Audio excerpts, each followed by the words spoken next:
বেগম রোকেয়া সাখাওয়াত হোসেন যেই তারিখে জন্মগ্রহণ করেছিলেন ঠিক একই তারিখে তিনি মৃত্যুবরণ করেছেন, আর সেটা হচ্ছে 9 ডিসেম্বর।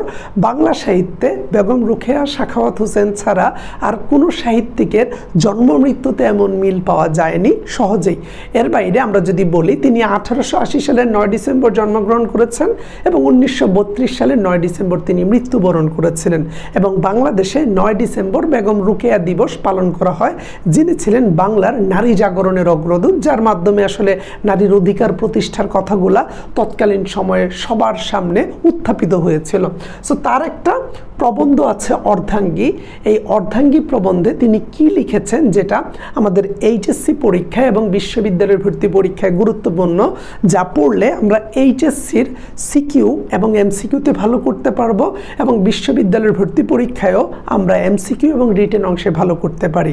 বিশেষ করে ঢাকা, রাজশাহী, চট্টগ্রাম, জাহাঙ্গীরনগর, গুচ্ছ কিংবা কুমিল্লা, সাস্ট, খুলনা, জাতীয় বিশ্ববিদ্যালয়, ঢাকা সেন্ট্রাল ইউনিভার্সিটি, গুচ্ছভুক্ত বিশ্ববিদ্যালয়গুলোর মধ্যে আমরা আলাদাভাবে যদি কুষ্টিয়া ইসলামী বিশ্ববিদ্যালয়, বরিশাল এগুলোকে টার্গেট করে থাকি, তাহলে আজকের এই প্রবন্ধটা আমরা ভালো করে পড়লে সেই পরীক্ষাগুলোতে আমরা ভালো উত্তর করতে পারবো।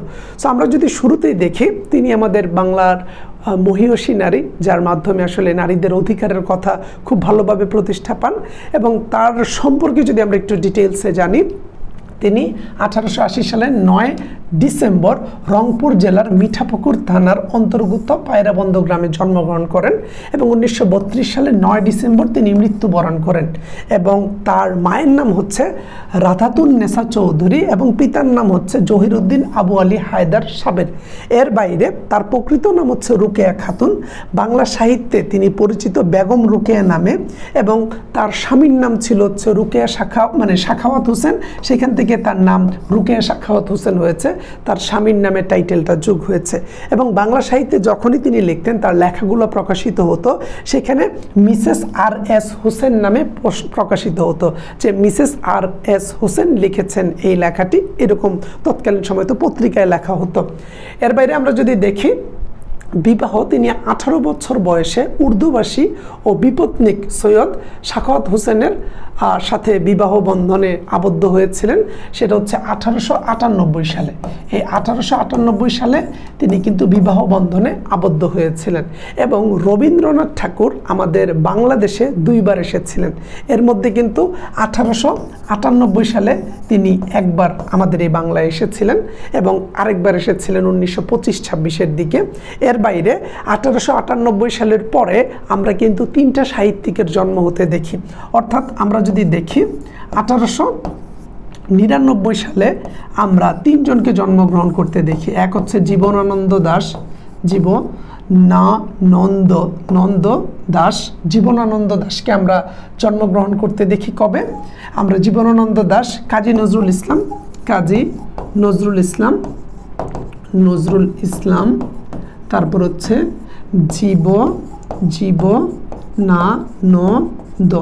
জীবনানন্দ দাশ জন্মগ্রহণ করেছিলেন। এবং বনফুল বা বলাইচাঁদ মুখোপাধ্যায় 1899 সালে জন্মগ্রহণ করেছিলেন। তার মানে কাজী নজরুল ইসলাম, জীবনানন্দ দাশ কিংবা বনফুল বলাইচাঁদ মুখোপাধ্যায়, এরা 3 জন 1899 সালে জন্মগ্রহণ করেছিলেন।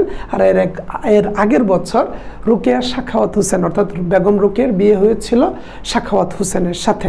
আমরা যদি এরপরে একটু দেখি, তার উল্লেখযোগ্য গদ্যগ্রন্থ হচ্ছে মতিচুর এবং অবরোধবাসিনী তার শ্রেষ্ঠ লেখা ধরা হয় আর কি, যে বেগম রোকেয়া সাখাওয়াত হোসেনের শ্রেষ্ঠ লেখাটা হচ্ছে অবরোধবাসিনী। এছাড়া তিনি মতিচুর লিখেছেন।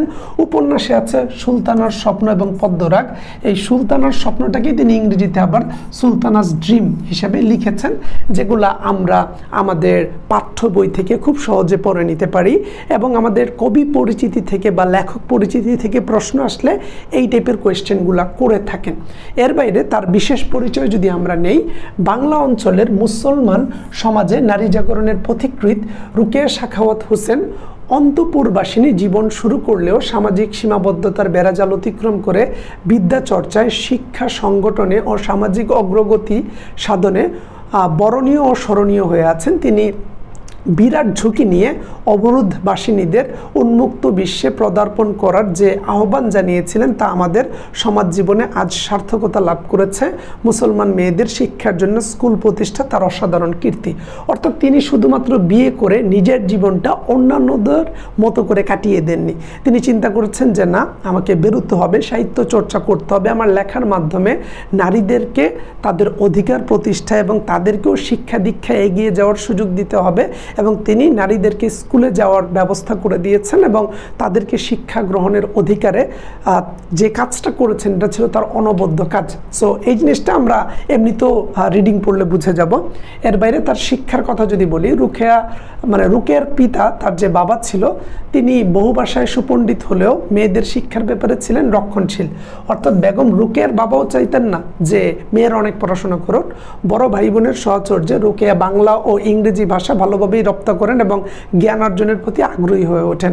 অর্থাৎ বড় ভাই বোনের সাহায্যে সে নিজে বাংলা ভাষা এবং ইংরেজি ভাষার প্রতি ভালো দখল আনেন এবং তিনিও সাহিত্য চর্চার প্রতি এগিয়ে আসেন। এছাড়া ডেপুটি ম্যাজিস্ট্রেট স্বামী, অর্থাৎ তার যে স্বামী ছিল সাখাওয়াত হোসেন, তিনি ডেপুটি ম্যাজিস্ট্রেট ছিলেন। তার উৎসাহ ও অনুপ্রেরণায় তার সেই জ্ঞান অর্জনের পথ অধিকতর সুগম হয়। অর্থাৎ বিয়ের পরে তার স্বামী তাকে অনেক সাপোর্ট দেয়। সমস্ত প্রতিকূলতার ভিতরেও আপন উদ্যম ও প্রচেষ্টায় রুকেয়া সাখাওয়াত হোসেন ইংরেজি ও বাংলা ভাষায় যে দক্ষতা অর্জন করেছেন তা বিস্ময়কর। অর্থাৎ এত প্রতিকূল, এত বৈরিতা, ওই সময়ের যে সমস্যা, সেই সমস্যার বাইরে গিয়ে সে যে এত শিক্ষা গ্রহণ করতে পেরেছে, তার চিন্তা ভাবনাকে আমাদের মুসলমান সমাজে তৎকালীন সময়ে প্রতিষ্ঠা করতে পেরেছে, সেটাই আসলে অনেক বাহবার বিষয়। এরপরে যদি দেখি তার সাহিত্যিক বৈশিষ্ট্য, সমাজসেবায় ব্রত হলেও রুকেয়া কলম ধরেছিলেন সমাজকে জাগানোর লক্ষ্যে এবং এভাবেই তিনি নিজেকে প্রতিষ্ঠা করেছেন তীক্ষ্ণ, ঋজু, যুক্তিনিষ্ঠ গদ্য লেখক এবং সমাজ সচেতন সাহসী সাহিত্যিক হিসাবে। সমাজের কুসংস্কার ও জড়তা দূর করার জন্য তিনি অসাধারণ পাণ্ডিত্যপূর্ণ ও হৃদয়গ্রাহী গদ্য রচনা করেন। তার সব রচনাই সমাজ জীবনে গভীর উপলব্ধি থেকে উৎসারিত। বেগম রুকেয়ার তুল্য লেখক সমকালীন হিন্দু বা মুসলিম, নারী বা পুরুষ আর কেউ ছিলেন না। বেগম রুকেয়া এমনই এক অদ্বিতীয় রচনা রীতির অধিকারী ছিলেন। অর্থাৎ তিনি যেই সময় লিখেছেন তার যুক্তি দিয়ে তার লেখাগুলোকে তিনি এমনভাবে স্টাবলিশ করেছেন যেটা তৎকালীন সময়ে তার মতো কোনো লেখক হিন্দু কিংবা মুসলিম সমাজে ছিল না, যে নারী হয়ে এতটা গুছিয়ে লিখে সমাজে নারীদের অধিকার নিয়ে কথা বলবেন। সো এইগুলো আসলে রিডিং পড়লেও পারা যায়, বাট আমি একবার পড়ে দিচ্ছি যাতে করে এই রিলেটেড কোনো প্রশ্ন আসলে তুমি না আটকাও। এ টু জেড মানে কি, কোনো কিছু আমরা ছাড় দিতে চাচ্ছি না। উৎস পরিচিতি, আমরা যে অর্ধাঙ্গী প্রবন্ধটি নিয়ে কথা বলছি, প্রবন্ধ মানে কিন্তু এমন একটা লেখা যেখানে লেখক বিভিন্ন উদাহরণ, যুক্তি, তর্ক দিয়ে একটা মেসেজ দিতে চান আমাদেরকে। অর্থাৎ এই লেখাটা অনেক বড় হয় না, এখানে কোনো গল্প থাকে না, এখানে যুক্তি, তর্ক, পয়েন্ট দিয়ে আমাদেরকে একটা স্পষ্ট মেসেজ দিতে চান। সো প্রবন্ধটি নারী আন্দোলনের অন্যতম প্রতিকৃত রুকেয়া সাখাওয়াত হোসেন অর্ধাঙ্গী প্রবন্ধটি রচনা করেছিলেন। এবং মূল বক্তব্য, আমাদের এই প্রবন্ধটা যে আমরা পড়ব, আমরা খুব শীঘ্রই প্রবন্ধটা শুরু করে দিব। আমি প্রতিটা লাইনকে ব্যাখ্যা করে দিব যেন সৃজনশীল লিখতে পারো, কিংবা যেই বিশ্ববিদ্যালয়গুলোতে লিখিত পরীক্ষা আছে সেই লিখিত পরীক্ষায় তুমি যেন ভালো করতে পারো, বিশেষ করে ঢাকা, খুলনা, জগন্নাথ বিশ্ববিদ্যালয়। দেখো, রুকেয়া সাখাওয়াত হোসেন অর্ধাঙ্গী প্রবন্ধে দেখিয়েছেন যে নারীদের পশ্চাৎপদতার প্রথম ও প্রধান কারণ নারীরা অধিকার সচেতন নয় এবং তারা পুরুষের অধীনে থাকতে পছন্দ করে। বলা হচ্ছে যে নারীদের পিছিয়ে পড়ার অন্যতম কারণ হচ্ছে তাদের অধিকার নিয়ে তারা সচেতন না, আর স্বভাবতই তারা পুরুষের পিছনে থাকতে স্বাচ্ছন্দ্য বোধ করে যে আমি পুরুষের সাথে সাথে চলব।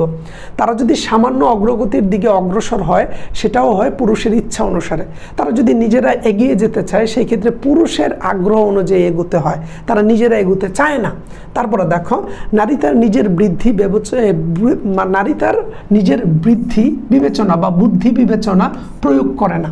অর্থাৎ সে তার বুদ্ধি বিবেচনা প্রয়োগ করে না, এ কারণে তারা পুরুষের সুযোগ্য সঙ্গনীয় হয়ে উঠতে পারে না। ফলে দাম্পত্য সম্পর্কে পুরুষ ও নারীর চিন্তাগত পার্থক্য সবসময় বিরাজ করে। অর্থাৎ মেয়েরা যেহেতু চিন্তা করে না, সে যেহেতু নিজেকে আপডেট করছে না, তার বুদ্ধিভিত্তিক জাগরণ হচ্ছে না, তাই পুরুষের সাথে সাথে তার লেভেলটা তো এগিয়ে যায় না। সেই ক্ষেত্রে সে স্বভাবতই পিছিয়ে যায়। নারী পুরুষের কিংবা স্বামী স্ত্রীর চিন্তাগত দিক দিয়ে যে সমৃদ্ধি হওয়ার কথা ছিল, তার মধ্যে একটা বাধা হয়ে দাঁড়ায়। এমনকি সন্তানের সুশিক্ষাও বাধাগ্রস্ত হয় নারীর অশিক্ষিত হওয়ার কারণে। অর্থাৎ একটা মা অশিক্ষিত থাকলে সেই সন্তানটাও বেশি দূর এগোতে পারে না, এটা আমরা মোটামুটি সবাই অনুমান করতে পারি। নারী মূলত পুরুষতান্ত্রিক সমাজ ব্যবস্থার হাতে জিম্মি, ফলে সে শিক্ষার সামান্য অধিকারটুকুও লাভ করে না, সম্পত্তিতে তাকে ন্যূনতম অধিকার দেওয়া হয় না। পুরুষ সর্বদা নারীর উপর প্রভুত্ব বজায় রাখে, অর্থাৎ পুরুষ চায় যে নারী সবসময় তার কথা শুনবে, সে ডমিনেট করতে চায়। ফলে নারীর প্রতিভা অঙ্কুরেই বিনষ্ট হয়। অঙ্কুরে বিনষ্ট মানে একেবারে শুরুতেই নষ্ট হয়ে যায়। অঙ্কুর মানে একটা গাছ যখন জন্ম নিতে যায় সেটাকে অঙ্কুর বলা হয়। অঙ্কুরে বিনষ্ট মানে শুরুতেই নষ্ট হয়ে যায়। তারপরে দেখো, তা বিকশিত হওয়ার সুযোগ পায় না, এ কারণে নারীরা হয়ে পড়েছে অকর্মণ্য এবং ব্যক্তিত্বহীন। কিন্তু সমাজের অগ্রগতির জন্য নারীরাও সুশিক্ষার প্রয়োজন বা নারীরও সুশিক্ষার প্রয়োজন, তবেই সমাজের উন্নতি ঘটবে। আর এই ক্ষেত্রে নারীকে যেমন অধিকার সচেতন হতে হবে, তেমনি পুরুষকেও প্রভুত্ব করার চিন্তা বাদ দিয়ে যথার্থ জীবনসঙ্গী হতে হবে। অর্থাৎ নারীকে যেমন চিন্তা করতে হবে যে আমিও শিখবো, আমিও এগিয়ে যাব, ঠিক একইভাবে পুরুষকেও চিন্তা করতে হবে যে আমি নারীর উপর প্রভুত্ব করতে আসিনি, জীবন সঙ্গী হিসাবে আমরা একসাথে প্রত্যেকের জীবনকে সাহায্য সহযোগিতার মাধ্যমে পার্টনার হিসাবে আমরা এগিয়ে যাব। সো এটা ছিল মূল বাণী। আর বিভিন্ন যুক্তিতর্কের মাধ্যমে তিনি পুরো প্রবন্ধটাকে লিখেছেন। সো তিনি প্রবন্ধের শুরুতেই বলেছেন, কোনো রোগের বা কোনো রোগীর চিকিৎসা করিতে হইলে প্রথমে রোগের অবস্থান জানা আবশ্যক। তাই অবলা জাতির উন্নতির পথ আবিষ্কার করিবার পূর্বে তাহাদের অবনতির চিত্র দেখাইতে হয়। আমি স্ত্রী জাতির অবনতি শীর্ষক প্রবন্ধে ভগিনীদিগকে জানাইয়াছি যে আমাদের একটা রোগ আছে, সেই রোগ হচ্ছে দাসত্ব। সো আমাদের একটা রোগ আছে। তিনি তার আগে একটা প্রবন্ধ লিখেছেন, অর্ধাঙ্গী প্রবন্ধের আগে, সেটা হচ্ছে স্ত্রী জাতির অবনতি। সেই অবনতিতে তিনি দেখিয়েছেন যে আমাদের মূল রোগটা হচ্ছে দাসত্ব করার রোগ।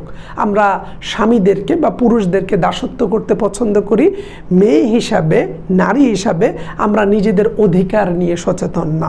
সো এই জিনিসটাই তিনি শুরুতে বলেছেন যে একটা রোগীর চিকিৎসা করতে হলে তার রোগ জানতে হবে। সো সেই রোগ নিয়ে তিনি আগেই কথা বলেছেন স্ত্রী জাতির অবনতি শীর্ষক প্রবন্ধে। এখন তিনি কথা বলতে চাচ্ছেন তার যে ভগিনী মানে বোনদেরকে নিয়ে, যে সমাজে তাদের অবস্থা কেমন, অর্থাৎ বর্তমান সমাজে তাদের অবস্থা কেমন, তাদের মানে তাদের আগে কি অবস্থান ছিল, অর্থাৎ তাদের অবনতির চিত্র, তাদের অবনতি কি কি হয়েছে, কি কারণে হয়েছে, সেগুলা স্ত্রী জাতির অবনতি এই প্রবন্ধে আলোচনা করা হয়েছে। বাট অর্ধাঙ্গী প্রবন্ধে আলোচনার মূল বিষয়টা হচ্ছে সমাজে নারীদের অবস্থান কেমন, সেটা নিয়ে পুরো প্রবন্ধে তিনি যুক্তিতর্ক দেখিয়েছেন। সো শুরুতে আমরা এই জিনিসটা দেখতে পাই। তারপরে বলা হচ্ছে যে সে প্রবন্ধে, এখানে সে প্রবন্ধে বলতে স্ত্রী জাতির অবনতি প্রবন্ধের কথা বলা হচ্ছে। তাহলে যদি বলা হয় পরীক্ষায় এমসিকিউতে অর্ধাঙ্গী প্রবন্ধে বেগম রোকেয়া সাখাওয়াত হোসেনের আর কোন প্রবন্ধের কথা উল্লেখ ছিল, তাহলে স্ত্রী জাতির অবনতি প্রবন্ধটার কথা অর্ধাঙ্গী প্রবন্ধের মধ্যে ছিল। এবং এখানে বলা হচ্ছে সে প্রবন্ধে প্রায় সমগ্র নারী জাতির উল্লেখ আছে। সকল সমাজের মহিলাগণে কি অবরোধ বন্দিনী থাকেন, অথবা তাহারা পর্দানসীন নহেন বলিয়া কি আমি তাহাদিগকে সম্পূর্ণ উন্নতি বলিয়াছি, আমি মানসিক দাসত্বের আলোচনা করিয়াছি। অর্থাৎ তিনি বলছেন যে যারা পর্দাসীন শুধু তারাই যে অবরোধ বা তারাই যে বন্দি অবস্থায় আছে, তিনি কথা বলেননি। তিনি বলেন যে আমি সেই জায়গায় সকল নারীদের কথা বলেছি, যে শুধুমাত্র যারা পর্দাসীন তাদের কথা বলেছি এমন না। বলা হচ্ছে যে যারা পর্দাসীন না তাদেরকে যে উন্নত নারী বলেছেন তিনি এটা বলছেন না, যে আমি শুধুমাত্র যারা ঘরের মধ্যে বন্দি আছেন, যারা শুধুমাত্র ঘরের মধ্যে রান্না বাড়া করে জীবন কাটিয়ে দেন তাদেরকে নিয়ে কথা বলেছি, বিষয়টা এমন না। যেই নারীরা উন্নত, মানে উন্নত না, বলা হচ্ছে যে যেই নারীরা বন্দি না, মানে ঘর থেকে বেরিয়েছেন, তাদেরকে তিনি কখনো উন্নতি বলেন নাই। তিনি নারী বলতে সকল নারীদের কথা বলেছেন। সো প্রথম পার্টে আমরা এটা দেখতে পাই। পরের পার্টে তিনি যুক্তি দিয়ে বোঝাতে চাচ্ছেন যে আমি এখানে নারীদের সমস্যা বলতে সকল নারীদের কথা বোঝাচ্ছি। যারা শুধুমাত্র আমাদের ঘরে বন্দি আছে বাঙালি নারী, আমি তাদের কথা বলছি এমন না। এরকম অনেক নারী আছে যারা বন্দি না, স্বাধীন, কিন্তু তারপরেও তারা দাসত্বের কাছে হেরে যাচ্ছে। সো এখানে মূল কথাটা হচ্ছে মানসিক মানসিক দাসত্বের কাছে যে আমরা আছি, নারীরা নিজেরাই চিন্তা করে যে আমি আসলে পুরুষের মতো এত শক্তি সামর্থ্য নাই, তাদের মতো এত চিন্তা শক্তি নাই, আমি আসলে তাদের মতো ওই রকম কিছু করতে পারবো না। সো শুরুতেই তিনি মেসেজ দিয়েছেন যে আমি মানসিক দাসত্বের কথা বলেছি, আর এই দাসত্বটা শুধুমাত্র যারা ঘরে বন্দী আছেন, যারা বউ হিসেবে গৃহকর্মী নিজেদের রান্না বাড়া করেই জীবনটা কাটিয়ে দিচ্ছেন তাদের কথা যে বলছি এমন না। যারা অবরোধ বন্দিনী না, যারা আসলে ঘরের বাইরেও যান, তারাও যে তাদের মানসিক দাসত্বের মধ্যে আছেন, আমি সেই কথাটা বলেছি। তারপরে তিনি বলেছেন পার্সি পুরুষগণ, পার্সি মানে তিনি হচ্ছে ইরানের কথা বলছেন, পার্সি পুরুষগণ কেবল অন্ধভাবে বিলাতী সভ্যতার অনুকরণ করিতে যাইয়া স্ত্রীদিগকে পর্দার বাহিরে আনিয়াছেন। তো বলা হচ্ছে ইরানে শুধুমাত্র আমরা ভাবছি যে একটা মেয়েকে আমরা কাজ করতে না দিলেই মনে হয় সেই মেয়েটা আসলে তার স্বকীয়তা হারিয়ে ফেলছে বা তাকে আমরা বন্দি করে রাখছি, বিষয়টা এমন না। বলা হচ্ছে ইরানের যারা মানুষ ছিল পার্সি পুরুষগণ, তাদের যে মহিলারা ছিল বা স্ত্রী ছিল, তাদেরকে কি করেছে বিলাতী সভ্যতা বলতে ওয়েস্টার্ন ওয়ার্ল্ডের কথা বলা হচ্ছে, ইউরোপীয় কান্ট্রিগুলো, তাদের মধ্যে মেয়েদেরকে কাজ করার সুযোগ দিয়েছে, পর্দার বাহিরে এনেছে, অর্থাৎ শুধুমাত্র ঘরের মধ্যে রাখে নেই। ইহাতে অবলাদের জীবনী শক্তির তো কিছু পরিচয় পাওয়া যায় না, তাহারা যে জড় পদার্থ, সেই জড় পদার্থই আছে। বলা হচ্ছে মেয়েরা পর্দা থেকে বেরিয়ে এসেছে, কাজ করতেছে, এই বলে যে সে অনেক আহামরি কিছু হয়ে গেছে এমন না। তারা ঘরের মধ্যে যেরকম জড় পদার্থ হয়ে পড়েছিল, তারা বাইরেও এখন সেই জড় পদার্থই আছে। পুরুষ যখনই তাহাদিগকে অন্তঃপুরে রাখিতেন, তারা তখন সেইখানে থাকিতেন। আবার পুরুষ যখন তাহাদের নাকের দড়ি ধরিয়া টানিয়া তাহাদিগকে মাঠের বাহির করিয়েছেন, তখনই তাহারা পর্দার বাহির হয়েছেন। ইহাতে রমণীকুলের বাহাদুরি কি? এরূপ পর্দা বিরোধ কখনোই প্রশংসনীয় নয়। তো বলা হচ্ছে যে পুরুষ চেয়েছে তোকে ঘর থেকে বের করে সামনে নিয়ে এসেছে, আবার ওরা চাচ্ছে তোকে ঘরের মধ্যে রেখেছে, পুরুষ নাকি দড়ি দিয়ে তোকে ঘোরাচ্ছে। সো এইখানে আসলে আহামরি তোদের তো কোনো কোয়ালিটিস দেখতে পাচ্ছি না। বা তৎকালীন সময়ে তিনি বোনদের কথা বলছেন, বেগম রোকেয়া সাখাওয়াত হোসেন এখানে তার যে অন্যান্য নারীদেরকে উদ্দেশ্য করে বলেছেন, তাদেরকে ভগিনী হিসাবে তিনি সম্বোধন করেছেন এবং বলছেন ইহাতে তো তোমাদের কোনো আলাদা পারদর্শিতা বা প্রশংসার কাজ নাই, পুরুষ চেয়েছে তাই তুমি বাইরে এসেছো, পুরুষ চাইলে তুমি ঘরের মধ্যে থাকবা।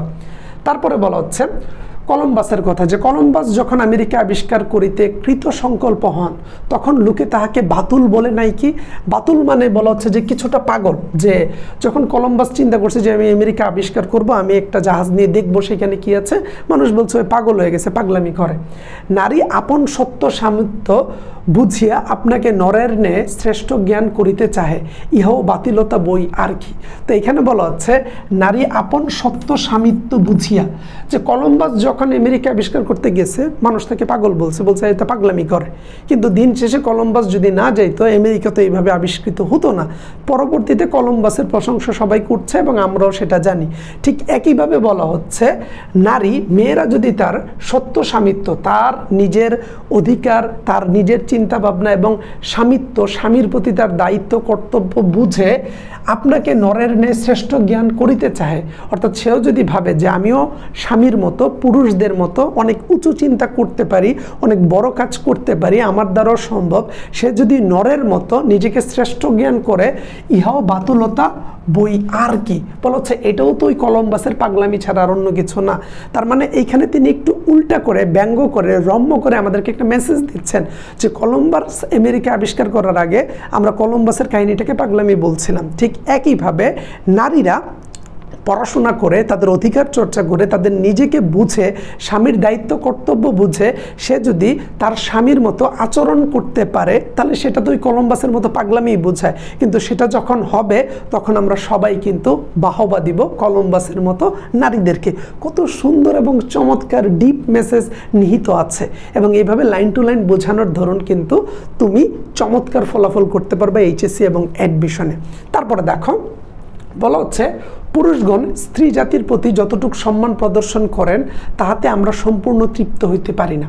পুরুষগণ অর্থাৎ আমরা পুরুষরা মহিলাদের প্রতি যে পরিমাণ সম্মান প্রদর্শন করি বা স্ত্রীদের প্রতি, তাহাতে আমরা সম্পূর্ণ তৃপ্ত হইতে পারি না। অর্থাৎ বেগম রোকেয়া বলছেন যে তিনি পুরুষদের দ্বারা স্ত্রীদের যে সম্মানটা দেখেন সেটা দেখে তিনি তৃপ্ত হন না। লোকে পাঁচকালী, শীতলা প্রভৃতি রাক্ষস প্রকৃতির দেবী ভয় করে, পূজা করে, সত্য, কিন্তু সেইরূপ বাঘিনী নাগিনী নাগিনী সিংহী প্রভৃতি দেবীও কি ভয় ও পূজা লাভ করে না? তবেই দেখা যায় পূজাটা কে পাইতেছেন, রমণী কালী না রাক্ষসী নৃমিণ্ডনালী। তাহলে দেখো এখানে চমৎকার আর একটা মেসেজ দেওয়া হয়েছে। এখানে কি বলা হয়েছে যে লোকে পাঁচকালী শীতলা প্রভৃতি রাক্ষস বা বলেছে প্রভৃতি রাক্ষস প্রকৃতির দেবীকে ভয় করে। বলা হচ্ছে যে আমরা সাধারণত পাঁচকালী শীতলা কিংবা রাক্ষস প্রকৃতির যে দেবীগুলো আছে আমরা কিন্তু কালীকে অনেক ভয় পাই। কালীকে আমরা চিন্তা করি যে এ অনেক হিংস্র, সো আমরা কালীকে ভয় করি এবং পূজাও করে, সত্য কথা। কিন্তু সেইরূপ বাঘিনী নাগিনী সিংহী প্রভৃতি দেবীও কি ভয় ও পূজা লাভ করে না? তো বলা হচ্ছে যে যারা একটু রাক্ষস, যারা একটু ডমিনেট করে তারা তো পূজা পায়, কিন্তু যারা বাঘিনী নাগিনী কিংবা সিংহী দেবী তারাও কি ভয় এবং পূজা লাভ করে না? যারা রাক্ষসী না, যারা ভালো ভালো গুণে গুণান্বিত, যারা বাঘিনী অর্থাৎ সাহস আছে, নাগিনী সিংহী যারা কাজ করার ক্ষমতা রাখে, তারাও কি ভয় এবং পূজা লাভ করে না? অবশ্যই লাভ করে। তবেই দেখা যায় পূজাটা কে পাইতেছেন, রমণী কালী না রাক্ষসী নৃমিণ্ডলিনী? তাহলে কে পাচ্ছে? নৃমুণ্ড মালিনী হচ্ছে, এটা কঠিন কঠিন শব্দ হিন্দু ধর্মের। তো বলা হচ্ছে যে পূজাটা আসলে কে পাইতেছেন, এই পূজাটা কে পাচ্ছেন? ঘুরে ফিরে তো ওই মহিলারাই পূজাটা পাচ্ছেন, বা আমরা নারীদেরকেই তো সম্মান প্রদর্শন করছি। খেয়াল করে দেখো এখানে সুন্দর মেসেজ যে লোকে পাঁচকালী শীতলা প্রভৃতি রাক্ষস প্রকৃতির দেবীকে ভয় করে, পূজা করে, সত্য, এটা আমরা দেখি। কিন্তু সেইরূপ বাঘিনী নাগিনী সিংহী প্রভৃতি দেবীও কি ভয় ও পূজা লাভ করে না? আমরা সেই টাইপের এই দেবীদেরকে কি পূজা লাভ করতে দেখি না? তবেই দেখা যায় পূজাটা কে পাইতেছেন, রমণী কালী পাইতেছেন নাকি রাক্ষসী নৃমিণ্ড মালিনী পাচ্ছেন? তো বলা হচ্ছে ঘুরে ফিরে যাকেই আমরা বলি এই পুজোটা তো পাচ্ছেন ওই মহিলাটাই, অর্থাৎ সে এক সময় পাঁচকালী রাক্ষসী দেবী হোক কিংবা তিনি বাঘিনী নাগিনী সিংহী হোক, তাহলে আমরা ঘুরে ফিরে তো তাদেরকেই পুজো দিচ্ছি বা সম্মান দিচ্ছি। কিন্তু আমরা বাস্তবিক লাইফে আমাদের নারীদেরকে এইভাবে কেন দেখছি? এই মেসেজগুলো এখানে সুন্দরভাবে দেওয়া হয়েছে। দেখো বলা হচ্ছে নারীকে শিক্ষা দেবার জন্য গুরুলোকে সীতা দেবী আদর্শ রূপে দেখাইয়া থাকেন, অর্থাৎ নারীদেরকে শিক্ষা দেওয়ার জন্য আমাদের এই পৃথিবীকে বা পৃথিবীতে সীতা দেবীর কথা বলা হচ্ছে যে তিনি ওনাকে আদর্শ রূপে হিন্দু ধর্মে আমরা দেখে থাকি। সীতা অবশ্যই পর্দানসীন ছিলেন না, অর্থাৎ আমরা যে সীতার কাহিনী দেখি তাকে আমরা পর্দাশীল হিসাবে দেখি নাই, যে তিনি ঘরের কোণে সবসময় বসে থাকতেন, বাইরে যেতেন না, একেবারে পর্দা মেনটেন করতেন, এমন কিন্তু আমরা দেখি নাই। তিনি রামচন্দ্রের অর্ধাঙ্গিনী, রানী, প্রণয়িনী এবং সহচরী। আর রামচন্দ্র ছিল প্রেমিক, ধার্মিক সবই, অর্থাৎ রামচন্দ্র ছিল প্রেমিক, ধার্মিক, আর সে ছিল রামচন্দ্রের সহচরী, অর্ধাঙ্গী। তারপরে দেখো কিন্তু রাম সীতার প্রতি যে ব্যবহার করিয়েছেন তাহাতে প্রকাশ পায় যে একটি পুতুলের সঙ্গে কোনো বালকের যে সম্বন্ধ, সীতার সঙ্গে রামের সম্বন্ধ প্রায় সেইরূপ। এখানে কিন্তু বলা হচ্ছে যে একটা পুতুলের সাথে আমরা যেমন ব্যবহার করি, সীতা রামের সাথে ঠিক সেই রূপ ব্যবহার করেছেন। বালক ইচ্ছা করিলেই পুতুলকে প্রাণপণে ভালোবাসিতে পারে, অর্থাৎ কেউ চাইলে একটা পুতুলকে মন ভরে ভালোবাসিতে পারে। সো এইখানে পুতুল বলতে তো সীতার কথা বলা হচ্ছে, আর বালক হচ্ছে রাম। সো রাম চাইলেই সীতাকে মন ভরে ভালোবাসতে পারে, পুতুল হারাইলে বিরহে অধীর হইতে পারে, অর্থাৎ স্ত্রীকে যদি সে হারিয়ে ফেলে সে বিরহে কষ্টে অধীর হতে পারে, পুতুলের ভাবনায় অনিদ্রায় রজনী যাপন করতে পারে, অর্থাৎ সে তার স্ত্রীর জন্য চিন্তায় ঘুম ছাড়া রাত্রি যাপন করতে পারে। আবার বলা হচ্ছে পুতুলটা যে ব্যক্তি চুরি করিয়াছিল তাহার প্রতি খড়গ্রস্ত হইতে পারে, অর্থাৎ পুতুল চুরি করিয়াছে বলতে আমরা দেখতে পাই তোমার হচ্ছে রামায়ণে সীতাকে তোমার হচ্ছে হরণ করে নিয়ে গিয়েছিল, আমরা শুনি নাই যে রাবণ সীতাকে হরণ করে নিয়ে গিয়েছিল। সো সেটার কথা বলা হচ্ছে যে পুতুলকে যখন চুরি করিয়ে নিয়েছিল তার প্রতি হস্তদন্ত বা হন্তদন্ত হইতেও দেখা গেছে। হারানো পুতুল ফিরিয়া পাইলে আহ্লাদে আটখানা হইতে পারে, আবার বিনা কারণে রাগ করিয়াও পুতুলটা কাদায় ফেলিয়া দিতে পারে, অর্থাৎ চাইলে সে একেবারে তার স্ত্রীকে ফিরে পাওয়ার আনন্দে অনেক আনন্দিত হতে পারে, আবার তার যখন স্ত্রীর সাথে মনোমালিন্য হয় স্ত্রীকে কাদায় ছুড়িয়ে ফেলিয়া দিতে পারে বলা হচ্ছে। কিন্তু পুতুল বালকের কিছুই করতে পারে না, কিন্তু সীতা রামের আসলে কিছুই করতে পারে না ওইভাবে, কারণ হস্তপদ থাকা সত্ত্বেও পুত্তলিকা অচেতন পদার্থ। এখানে পুত্তলিকা বা পুতুল বলতে কিন্তু মেয়েদেরকে বোঝানো হচ্ছে। এখানে সীতা কিন্তু সকল মেয়েদেরকে বোঝানো হচ্ছে। রাম সীতার গল্প আমরা যেভাবেই পাই, বেগম রোকেয়া সেখান থেকে ত্রুটি খুঁজে বের করে মেয়েদেরকে যে রামচন্দ্রের গল্পতেও নিচু করে দেখানো হয়েছে সেই মেসেজটা তিনি বের করতে চাচ্ছেন। তাহলে তিনি কি বলছেন যে হস্তপদ মানে হচ্ছে হাত পা থাকা সত্ত্বেও পুত্তলিকা অচেতন পদার্থ, অর্থাৎ নারীরা আসলে হাত পা থাকা সত্ত্বেও তারা কোনো কাজের না। বালক তাহার পুতুল স্বেচ্ছায় আনলে উৎসর্গ করিতে পারে, পুতুল পুড়িয়া গেলে দেখিয়া ভূমি লুটাইয়া ধুলি ধূসরিত হইয়া উচ্চস্বরে কাঁদিতে পারে। অর্থাৎ যদি কোনো মেয়ে মারা যায় বা কোনো নারী মারা যায়, সেই ক্ষেত্রে তাকে হিন্দু ধর্মমতে আগুনে পুড়িয়া দেয়, সেটা দেখে তার স্বামী চিল্লাচিল্লি করতে পারে। সেই কথাই বলা হচ্ছে যে যদি বালক তার পুতুল স্বেচ্ছায় আনলে উৎসর্গ করতে পারে, সে যদি আনে সে তার স্ত্রীকে চাইলে উৎসর্গ করতে পারে, এবং পুতুল পুড়িয়া গেলে তা দেখিয়া ভূমে লুটাইয়া ধুলি ধূসরিত হইয়া উচ্চস্বরে কাঁদিতে পারে। অর্থাৎ মাটিতে গড়াগড়ি করে সে কান্নাকাটি করতে পারে। সো এই ক্ষেত্রে বোঝানো হচ্ছে কি, পুরুষ চাইলে সবই কিছু করতে পারে, কিন্তু এখানে হস্তপদ থাকা সত্ত্বেও পুত্তলিকা অচেতন পদার্থ, এইটা হচ্ছে সবচেয়ে বড় মেসেজ। অর্থাৎ এতক্ষণ পর্যন্ত যে আমরা আলোচনা করেছি এটাকে এক লাইনে এই জায়গায় শেষ করে দিয়েছে। হস্তপদ অর্থাৎ হাত পা থাকা সত্ত্বেও পুত্তলিকা মানে এখানে সকল নারী জাতিকে বোঝানো হচ্ছে, এবং এইটাকে রূপক অর্থে সীতার কথা বলা হচ্ছে যে হাত পা থাকা সত্ত্বেও নারীরা সাধারণত অচেতন পদার্থ, তাদের নিজেদের কোনো খোঁজ খবর নাই। পুরুষ বা বালক বা রামচন্দ্র যা ইচ্ছা তাই করতে পারেন, সীতার আসলে কোনো কার্যক্রম এইখানে কিংবা আমরা মহাভারত কিংবা হচ্ছে আমরা গীতাতে ওইভাবে আমরা দেখিনি, বা রামায়ণের কথা বলা হচ্ছে। মহাভারত আর গীতা তো হবে না, সরি এটা আলাদা টপিক। রামায়ণের কথা বলা হচ্ছে যে রামায়ণে আমরা এই জিনিসগুলো পাইনি। তাহলে দেখো কত সুন্দর সাবলীলভাবে মেসেজগুলো দেওয়া হয়েছে। সো তোমরা যারা যে কোনো ধরনের সমস্যায় ভুগছো, আমি আমার ফোন নাম্বারটা দিয়ে দিচ্ছি, আমার ফোন নাম্বারে যোগাযোগ করতে পারো। যারা আমাদের ব্যাচে ভর্তি হয়েছ বা যারা ব্যাচে ভর্তি হতে চাচ্ছ বা যারা তোমার বন্ধু বান্ধবকে আমাদের সম্পর্কে জানাতে চাও, বা তুমি বিশ্ববিদ্যালয়ের ভর্তি প্রস্তুতি এইচএসসি প্রস্তুতি নিয়ে ডিটেলসে আমার সাথে কথা বলতে চাও, এই নাম্বারে কল দিবে। এটা আমার পার্সোনাল নাম্বার, এটা আমার হোয়াটসঅ্যাপ নাম্বার। তোমার এইচএসসি অ্যাডমিশনকে গুছিয়ে তোমাকে স্বপ্ন পর্যন্ত পৌঁছে দেয় আমাদের কাজ। সো এইভাবে লাইন টু লাইন পড়ে বুঝিয়ে দিলে তোমার সিকিউ লেখা, তোমার এমসিকিউতে ভালো উত্তর করা, তুমি বিশ্ববিদ্যালয়ের ভর্তি পরীক্ষায় লিখিততে ভালো করা, এমসিকিউতে টপ নচ উত্তর করা তোমার জন্য সহজ হবে। এবং আমরা কতটা ধরে ধরে ব্যাখ্যা সহকারে পড়িয়ে থাকি সেটা তুমি আমাদের ক্লাস দেখেই অনুমান করতে পারছো। সো এই নাম্বারে কল দিয়ে তুমি সরাসরি আমার সাথে কথা বলতে পারো, হোয়াটসঅ্যাপে টেক্সট করতে পারো, তুমি আমাদের ব্যাচ সম্পর্কে ইন ডিটেলস যে কোনো তথ্য জানতে পারো, এবং যারা ব্যাচে আছো তারা তোমাদের বন্ধু বান্ধব ছোট ভাই বোনদেরকে আমাদের কথা বলতে পারো। তারপরে দেখো এরপরে কি বলা হচ্ছে, রামচন্দ্র স্বামিত্বের 16 আনা পরিচয় দিয়েছেন। সো এখানে রামচন্দ্রের কথা বলা হচ্ছে এরপর পরই, যে রামচন্দ্র অর্থাৎ আমরা যে তোমার হচ্ছে রামায়ণ দেখেছি, রামায়ণে রাম যে কাজটা করেছেন স্বামিত্বের 16 আনা পরিচয় দিয়েছেন। অর্থাৎ স্বামী হিসাবে তার পুরো দায়িত্বটা তিনি পালন করেছেন। আর সীতা কি করেছেন, কেবল প্রভু রামের সহিত বনযাত্রায় ইচ্ছা প্রকাশ করিয়া দেখাইছেন যে তাহারও ইচ্ছা প্রকাশের শক্তি আছে। বলা হচ্ছে যে রামচন্দ্র স্বামী হিসেবে তার তো 16 আনা দায়িত্ব তিনি পালন করেছেন, কিন্তু আমরা এই রামায়ণে কি দেখতে পাই, সীতা শুধু তার আগ্রহ প্রকাশ করেছেন যে আমি আমার স্বামী রামের সাথে সে যা বলবে তা করব, তার সাথে সহযাত্রা হিসেবে আমি সব জায়গায় যাব।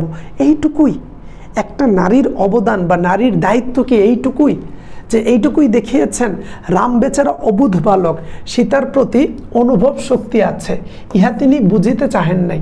বলা হচ্ছে যে সীতারও, এখানে সীতার হবে যে রাম অবুধ বালক, সীতারও অনুভব শক্তি আছে, ইহা তিনি বুঝিতে চাহেন নাই। অর্থাৎ তিনি কখনো সীতার সাথে কথা বলেন নাই, সীতার অনুভূতি বুঝেন নাই, তার ইচ্ছা নিয়ে কথা বলেন নাই। কেননা বুঝিয়া কার্য করিতে গেলে স্বামিত্বটা পূর্ণমাত্রায় খাটান যাইত না। তার মানে কি, তিনি রামচন্দ্রকে বলছেন যে সে যদি সীতার সাথে কথাবার্তা বলে স্ত্রী হিসাবে তাকে প্রাধান্য দিয়ে কাজ করতো, তাহলে স্বামী হিসাবে যে আমি একটু প্রভাব খাটাবো সেটা তো কমে যাচ্ছে। এটা তো আসলে করা যাবে না যদি আমি স্ত্রীর সাথে পরামর্শ করে সব কাজ করি। সো এই জিনিসটা এখানে বলা হচ্ছে। সীতার অমন পবিত্র হৃদয়খানি অবিশ্বাসের পদাঘাতে দলিত ও চূর্ণ করিতে পারা যাইত না। আচ্ছা, দেশকালের নিয়ম অনুসারে কবির ভাষায় সুর মিলাইয়া না হয় মানিয়া লই যে আমরা স্বামীর দাসী নই অর্ধাঙ্গী। অর্থাৎ এইখানে তিনি বলছেন সীতা যে কাজগুলো করেছেন, স্বামীর সাথে স্বামীর সাথে গিয়েছেন, এই কাজগুলো দ্বারা তো ঘুরে ফিরে ওই যে শুরুর কথা বলা হচ্ছিল যে আমরা একটা দাসত্বে আছি, আমরা দাসত্বের চিন্তাভাবনা থেকে বের হতে পারছি না, আমরা তো সেটার মধ্যেই মানে থেকে গেলাম। সো তিনি বলছেন আচ্ছা দাসত্ব আমি বলছি না, আমরা আমাদের স্বামীর দাসী এই কথা আমি বলছি না, আমি কবিদের ভাষায় ধরে নিলাম আমরা আমাদের স্বামীর অর্ধাঙ্গী। অর্থাৎ এই জায়গাটায় তিনি কিন্তু একটু ব্যঙ্গর সুরেই বলেছেন যে আচ্ছা আমি এত যুক্তিতর্ক দিয়ে তো বুঝাচ্ছি, একেবারে রামায়ণ সীতা রামচন্দ্রের গল্প দিয়েও বুঝাচ্ছি যে আমরা আসলে আমাদের স্বামীর দাসী, কিন্তু কবিরা যেহেতু বলছে আমরা অর্ধাঙ্গী, কবির ভাষায় সুর মিলিয়ে তিনি বললেন ওকে ধরে নিলাম আমরা অর্ধাঙ্গী। তারপরে তিনি চমৎকার একটা কবিতার মাধ্যমে আমাদেরকে একটা মেসেজ দিয়েছেন। শুল্ককেশ বুদ্ধিমানগণ বলেন যে, শুল্ককেশ মানে হচ্ছে সাদা চুল, আর বুদ্ধিমান বলতে যারা একটু বুড়ো প্রকৃতির তারা বুদ্ধিমানরা বলেন যে আমাদের সাংসারিক জীবনটা দ্বিচক্র শকটের ন্যায়, এ শকটের এক চক্র পতি অপরটি পত্নী, অর্থাৎ দ্বিচক্র একটা দুই চক্রের শকটের মতো, যেখানে একটা দ্বারা পতি এবং একটা দ্বারা পত্নী, অর্থাৎ দ্বিচক্র দুইটা চক্রের একটাতে স্বামী এবং একটাতে স্ত্রী আছেন। তাই ইংরেজি ভাষায় কথায় কথায় স্ত্রীকে অংশিনী, পার্টনার, উত্তমার্ধ, ব্যাটার হাফ ইত্যাদি বলে জীবনের কর্তব্য অতি গুরুতর, সহজ নয়। অর্থাৎ বলা হচ্ছে যে আমরা চিন্তা করি যে একটা শকটের দুইটা দিক, একটা পতি একটা পত্নী, এবং আমরা ইংরেজি ভাষা থেকে যে সে আমার পার্টনার, ব্যাটার হাফ এই কথাগুলো বলে আমরা ক্ষান্ত থাকি, আমরা এরপরের দায়িত্ব পালন করি না। কিন্তু জীবনের কর্তব্য অতি গুরুতর বলা হচ্ছে, শুধুই গেলে মুখে বলাটা আমাদের জন্য গুড এনাফ না, আমাদের জীবনের কর্তব্য পালন করতে হবে। এবং জীবনের কর্তব্যে বলা হচ্ছে সুকঠিন গ্রাস্ত ব্যাপার সুশৃঙ্খলে কে পারে চালাতে, রাজ্য শাসনের রীতিনীতি সূক্ষ্মভাবে রয়েছে ইহাতে। তাহলে কি বলা হচ্ছে? সুকঠিন গ্রাস্ত ব্যাপার, গ্রাস্ত মানে হচ্ছে গৃহস্থালী কিংবা পরিবার পরিচালনার বিষয়টা, সুশৃঙ্খলে কে পারে চালাতে, গ্রাস্ত ব্যাপার অর্থাৎ ঘর সংসার এগুলা কে সুন্দরভাবে চালাতে পারে, রাজ্য শাসনের রীতিনীতি সূক্ষ্মভাবে রয়েছে ইহাতে। অর্থাৎ ঘর সংসার আমরা যদি ঠিকভাবে চালাতে পারি তাহলে পুরো রাজ্য শাসনের রীতিনীতি আমরা এই ঘর চালানো থেকেই খুঁজে বের করতে পারবো। যে তার পরিবারকে সুন্দর সুশৃঙ্খলভাবে চালাতে পারে, স্ত্রীর মূল্য দিতে পারে, স্ত্রী হিসাবে সে তার দায় দায়িত্ব পালন করতে পারে, যে পরিবার চালাতে পারে তাকে দিলে সে একটা রাজ্যও চালাতে পারবে যদি সুশৃঙ্খল নিয়ম কানুনটা বুঝে। বোধ হয় এই গ্রাস্ত ব্যাপারটাকে মস্তক স্বরূপ কল্পনা করিয়া শাস্ত্রকারগণ পতি ও পত্নীকে তাহার অঙ্গস্বরূপ বলিয়াছেন। তবে দেখা যাক বর্তমান যুগে সমাজের মূর্তিটা কেমন।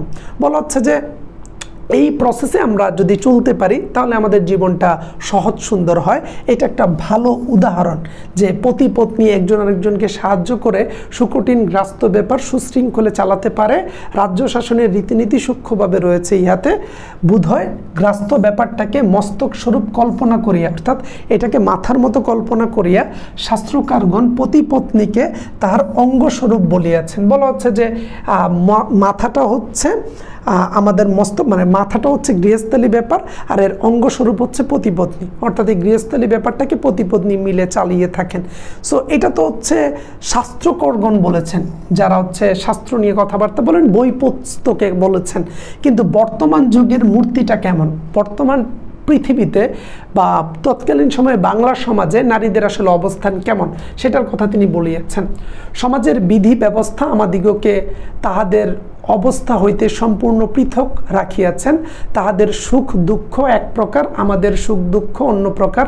এ স্থলে বাবু রবীন্দ্রনাথ ঠাকুর নবদম্পতির প্রেমলাপ কবিতায় দুই চারি ছত্র উদ্ধৃত করিতে বাধ্য হইলাম। সো এইখানে তোমার কিছু পয়েন্ট তারা দিয়েছে এবং আমরা তোমার হচ্ছে এই যে আমরা এখানে অনেকগুলো পয়েন্টই দেখেছি, আমি সবগুলোকে ধাপে ধাপে আলোচনা করে দেই যাতে করে তোমাদের বুঝতে সুবিধা হয়।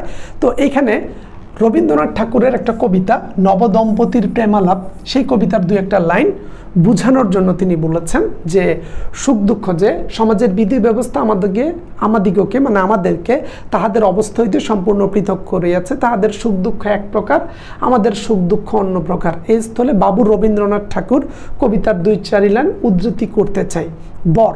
বর মানে স্বামী বলছে, কেন সখী কোণে কাঁদিচ্ছ বসিয়া, তার স্ত্রীকে বলছে। কনে বলছে, পুষি মেনিটিরে ফেলিয়া এসেছি ঘরে, অর্থাৎ সে একটা তোমার পুতুল নিয়ে খেলা করতো অল্প বয়সে, সেটাকে ঘরে মানে তার নিজেদের বাপের বাড়িতে রেখে এসেছে। বর বলছে কি করেছ বনে কুঞ্জ ভবনে, অর্থাৎ তুমি কি করেছ মানে বনে কুঞ্জ ভবনে, অর্থাৎ তুমি তৎকালীন সময়ে কি করেছিলে তোমার কুঞ্জ ভবনে। কনে বলেছে দেখিতেছি বসিয়া টুপাকুল, অর্থাৎ তিনি বলছে যে আমি বসিয়া টুপাকুল দেখিতেছি সেইখানে, অর্থাৎ সে যে তার পুতুলগুলার কথা বলছিল যে আমি পুতুল ওই কুঞ্জ ভবনে বসিয়া, কুঞ্জ ভবন বলতে বাগান বোঝানো হচ্ছে, বাগানে আমি টুপাকুল দেখতেছি। তারপর বলা হচ্ছে বর বলছে জগৎ ছানিয়া কি দিব আনিয়া জীবন করিয়া ক্ষয় তোমাতরে সখী বল করিব কি।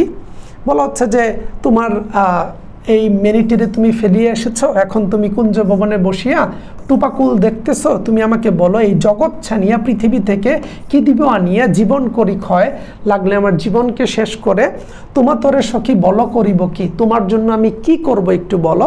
স্ত্রীকে বলছে, কনে স্ত্রী বলছে আরো কুল পার গোটা ছয়। বলা হচ্ছে যে এই যে টুপাকুল দেখছে তিনি মানে স্ত্রী বলছে আরো কয়টা মানে আরো 6টার মতো কুল হলে তার ভালো হয়। বর বিরহের বেলা কেমনে কাটিবে, কনে বলছে দেব পুতুলের বিয়ে। তখন তার বর বলছে যে বিরহের সময় দুঃখের সময় আমাদের দিন কেমন মানে কিভাবে কাটবে, তখন সে বলছে পুতুলের বিয়ে দিয়ে দিব, পুতুলের বিয়ে দিলে দুঃখ কেটে যাবে। তাহলে এখানে কি বলা হচ্ছে যে যখনই একটা সমাজে তারা বিপদ দেখে তখন চিন্তা করে বাবা মা যে আমাদের মেয়েটাকে বিয়ে দিয়ে দিলেই তো হয়ে গেল, আমাদের দায় সারা, আমরা বিপদ থেকে উদ্ধার হয়ে গেলাম, সো বিয়ে দিয়ে সব সমস্যার সমাধান করে দিব।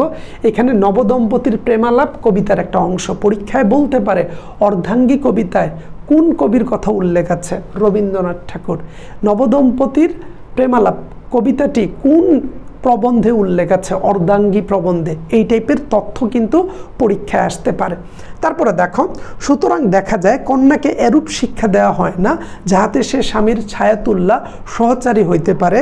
প্রভুদের বিদ্যার গতির সীমা নাই, স্ত্রীদের বিদ্যার দৌড় সচরাচর বুধোদয় পর্যন্ত। বলা হচ্ছে আমাদের মেয়েদেরকে কখনোই ওই শিক্ষাটা দেয়া হয় না যে তুমি তোমার স্বামীর অর্ধেক হবা। বলা হচ্ছে বিরহের দিনে যদি তোমার কেউ না থাকে তখন তুমি কি করবা। একটা স্ত্রী সবসময় পুরুষের উপর নির্ভরশীল, তার স্বামী না থাকলে সে আসলে কি করবে। এখানে বলছে যে যদি কোনো বিপদ টিপদ আসে লাগলে পুতুলের বিয়ে দিয়ে দিব, কিন্তু মেয়েটা নিজে কিছু করে বড় হবে তদ্দূর জিনিস আমরা দেখতে পারি না। সো বলা হচ্ছে যে তোমার ছায়াতুল্য স্বামীর সহচরী হতে পারে না, যে একটা মেয়েকে কখনোই স্বামীর মতো করে হওয়ার চিন্তা ভাবনা দেখানো হয় না। প্রভুদের বিদ্যার গতির সীমা নেই, প্রভুদের বলতে স্বামীদের বা পুরুষদের বলা হচ্ছে, পুরুষদের বিদ্যার গতির সীমা নেই। একটা পুরুষ চাইলে অনেক কিছু শিখতে পারে, অনেক বেশি শিখতে পারে, কিন্তু স্ত্রীদের বিদ্যার দৌড় সচরাচর বুধোদয় পর্যন্ত। এখন বুধোদয়টা কি? বুধোদয়টা হচ্ছে ঈশ্বরচন্দ্র বিদ্যাসাগর কর্তৃক রচিত একটা শিশুতোষ বই, অর্থাৎ অ আ ক খ শিক্ষার বই আছে না, শিশুদের বই হচ্ছে বুধোদয়, যেটা 1851 সালে সর্বপ্রথম প্রকাশিত হয়েছিল, যেটা ঈশ্বরচন্দ্র বিদ্যাসাগর লিখেছেন। তো বলা হচ্ছে স্বামীদের আসলে শিক্ষার শেষ নেই, সে যা ইচ্ছা শিখতে পারে, যত বেশি শিখতে পারে, কিন্তু স্ত্রীদের শিক্ষার দৌড় ওই বুধোদয় পর্যন্ত, যেটা শিশু শিক্ষা বই, যেটা ঈশ্বরচন্দ্র বিদ্যাসাগর কর্তৃক 1851 সালে প্রতিষ্ঠিত হয়। তাহলে যদি বলা হয় বুধোদয় কি, সেটা কার লেখা, আমরা যেন এমসিকিউতে এইচএসসি এবং বিশ্ববিদ্যালয়ের ভর্তি পরীক্ষায় এই জিনিসগুলো ভালোভাবে উত্তর করতে পারি। তোমরা যারা ক্লাসটা করছো তোমরা কিন্তু বুঝতে পারছো আমরা কতটা ধরে ধরে তোমাদেরকে ইন ডিটেইলে জিনিসগুলো বুঝিয়ে দিচ্ছি।